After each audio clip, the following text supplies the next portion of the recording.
नमस्कार। हार्दिक भाव स्वागत जनाऊँ आम ओडिया भाषा साहित्य को। तो आज आलोच्य विषय है +3 4th सेमेस्टर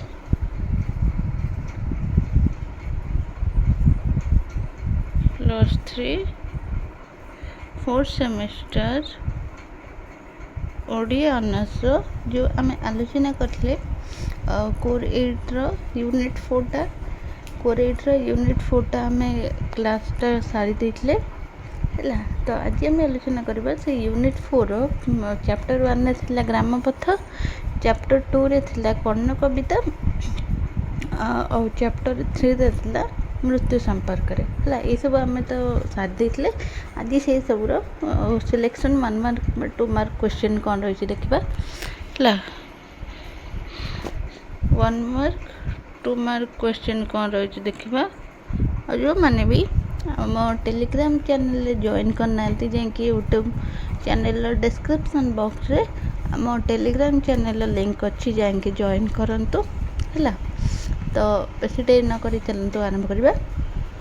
तो ये 1 मार्क मल्टीपल चॉइस क्वेश्चन देला कि कवि विनोद एटा ग्रामपथ कवितार आसी है। कही रखी जे ग्रामपथ कवितार कवि नाम टी मन रखिए विनोद चंद्र नायक है। ये विनोद चंद्र नायकंकर क्यों मसीह जन्मग्रहण करते ये option A 1918, option B 1919, option C 1922, option D 1915। तो सठिक उत्तर होगी ऑप्शन बी 1919 है 1919। तो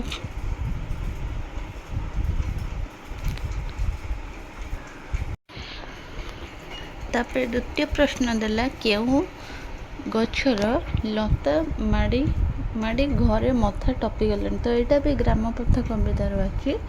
ऑप्शन ए पोई शाग, ऑप्शन बी कलरा, ऑप्शन सी जह्नी, ऑप्शन डी काकुड़ी। तो ये सठिक उत्तर हो ऑप्शन ए पोई शाग है। तो ये मु ऑप्शन पढ़ुना है।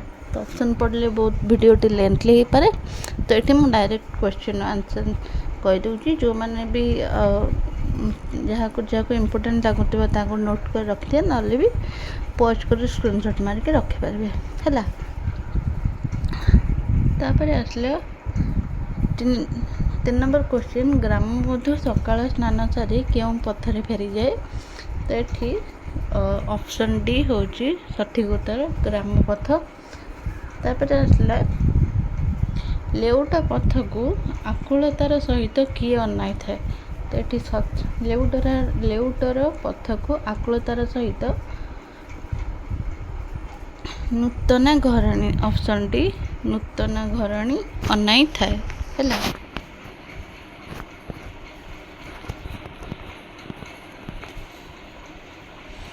तापर आसला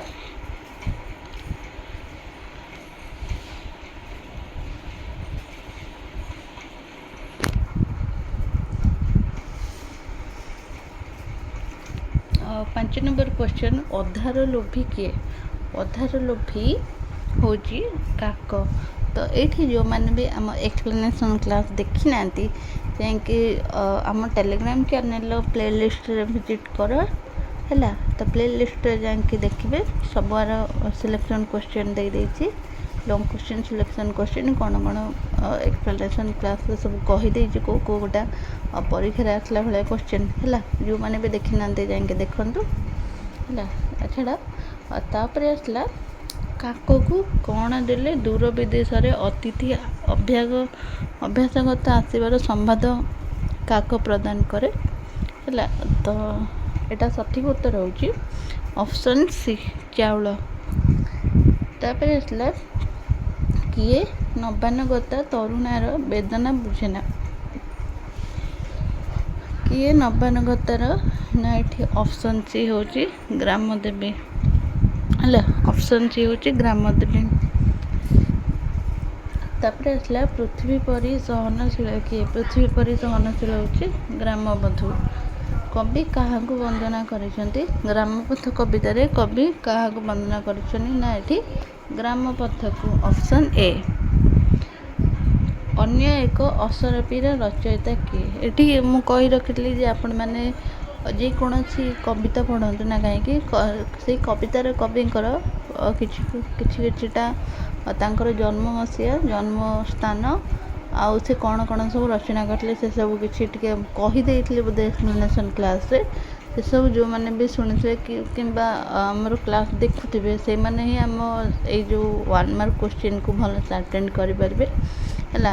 କହି ରଖିଲି ଯେ ଏଠି ଦେଲା କ୍ୱେଶ୍ଚନ୍ ଅନ୍ୟ ଏକ ଅସରପୀର ରଚୟିତା କି ଟିକେ ଉତ୍ତର ହୋଇଯିବ ବିନୋଦ ଚନ୍ଦ୍ର ନାୟକ। କବି ସୌରେନ୍ଦ୍ର ବାରିକଙ୍କର କର୍ଣ୍ଣ କେଉଁ ପ୍ରକାର କବିତା? ଏଇଟା ବି ମୁଁ କହି ରଖିଥିଲି ଯେ ଏକ୍ସପ୍ଲାନେସନ୍ କ୍ଲାସ୍ରେ କର୍ଣ୍ଣ ହେଉଛି ଏକ ପ୍ରକାର ମିଥ୍ ଧର୍ମୀ କବିତା ହେଲା। ଏଇଟା ହେଉଛି ମିଥ୍ ଧର୍ମୀ କବିତା। କବି ସୌରେନ୍ଦ୍ର ବାରିକଙ୍କର ପ୍ରଥମ କବିତା କେବେ ପ୍ରକାଶିତ?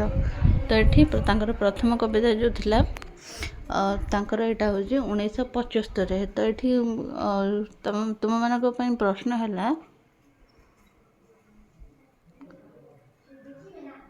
ହେଲା କି ସୌରେନ୍ଦ୍ର ବାରିକଙ୍କର ପ୍ରଥମ କବିତାର ନାମ କ'ଣ?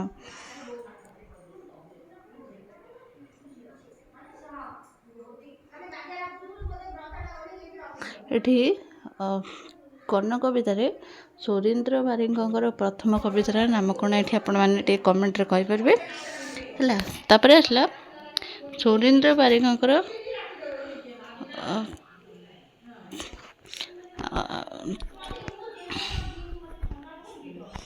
ଆକାଶ ପରି ନିବିଡ଼ କବିତା ସଂକଳନର ରଚୟିତା କି? ଏଠି ଅପସନ୍ ହେଉଛି ବିନୋଦ ଚନ୍ଦ୍ର ନାୟକ, ବ୍ରହ୍ମତ୍ରୀ ମହାନ୍ତି, ସୌରେନ୍ଦ୍ର ବାରିକ, ପ୍ରତିଭା ଶତପଥୀ। ତ ଏଠି ସଠିକ୍ ଉତ୍ତର ହେଉଛି ସୌରେନ୍ଦ୍ର ବାରିକ।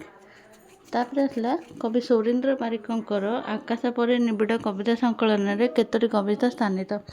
ତ ଏଠି ଉତ୍ତର ହେଉଛି 52ଟି କବିତା।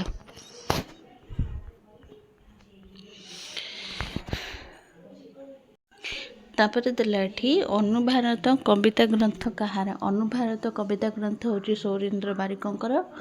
ତାପରେ ଦେଲା ଅନୁଭାରତ କବିତା ଗ୍ରନ୍ଥରେ କେତୋଟି କବିତା ସ୍ଥାନିତ ରହିଛି? ତ ଏଠି ଉତ୍ତର ହୋଇଯିବ 33। ଅପସନ୍ ଏ 33 କବିତା।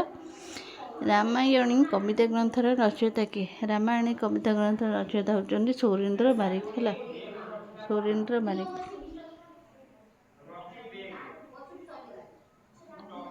ତ ଏଠି ତାପରେ ଦେଲା କର୍ଣ୍ଣ କବିତାରେ କର୍ଣ୍ଣ କେଉଁ ରୂପ ଧାରଣା କରି ଗୁରୁ ପରଶୁରାମଙ୍କ ଠାରୁ ଅସ୍ତ୍ର ଶିକ୍ଷା ନେଇଛନ୍ତି? ତ ଏଠି ଦେଲା କର୍ଣ୍ଣ କବିତାରେ କର୍ଣ୍ଣ ବ୍ରାହ୍ମଣ ରୂପ ଧରି ଗୁରୁ ପରଶୁରାମଙ୍କ ଠାରୁ ଅସ୍ତ୍ରଶସ୍ତ୍ର ଶିକ୍ଷା ନେଇଛନ୍ତି।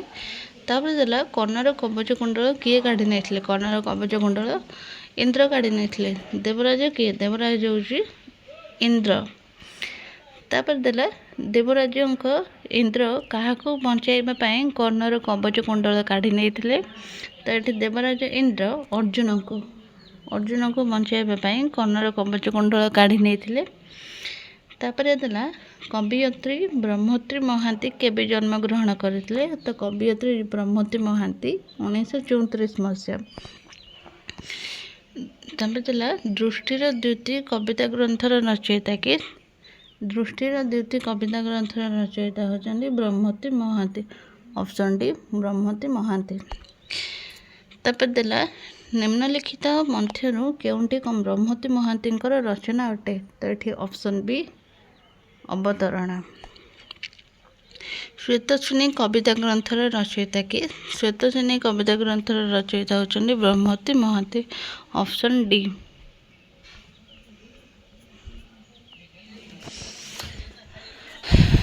ତାପରେ ଆସିଲା କେଉଁ ପୁସ୍ତକ ପାଇଁ ବ୍ରହ୍ମତ୍ରୀ ମହାନ୍ତି ଓଡ଼ିଶା ସାହିତ୍ୟ ଏକାଡେମୀ ପୁରସ୍କାର ଲାଭ କରିଛନ୍ତି? ତ ଏଠି ତାଙ୍କର କବିତା ଗ୍ରନ୍ଥ ଆସିଲା ଦୃଷ୍ଟିର ଦ୍ୟୁତି କବିତା ଗ୍ରନ୍ଥ ପାଇଁ ବ୍ରହ୍ମତ୍ରୀ ମହାନ୍ତି ଓଡ଼ିଶା ସାହିତ୍ୟ ଏକାଡେମୀ ପୁରସ୍କାର ଲାଭ କରିଥିଲେ। ତାପରେ ଆସିଲା ମୃତ୍ୟୁ ସମ୍ପର୍କରେ କବିତାଟି କେଉଁ କବିତା ଗ୍ରନ୍ଥରୁ ଆସିଅଛି? ମୃତ୍ୟୁ ସମ୍ପର୍କରେ କବିତା ଗ୍ରନ୍ଥଟି ଦୃଷ୍ଟିର ଦ୍ୟୁତି। ଏଇଟା ଦୃଷ୍ଟିର ଦ୍ୟୁତି ଅପସନ୍ ଏ ହେଲା। ତାପରେ କିଏ ଯେକୌଣସି ମୁହୂର୍ତ୍ତରେ ହାତ ଠାରି ଡାକିପାରେ ବୋଲି କୁହାଯାଇଛି? ନା ଏଠି मृत्यु है ऑप्शन बी मृत्यु। तो आज एतिकी परवर्ती क्लास में 2 मार्क क्वेश्चन विषय आलोचना करवा। और जो मैंने भी आमर एक्सप्लेनेशन क्लास देखी ना जाकि देखूँ। और जदि आम टेलीग्राम चैनल जॉइन होगा चाहते जाकि डिस्क्रिप्शन बॉक्स लिंक अच्छे जाकि जॉइन करूँ है। आज एतिकी रही नमस्कार।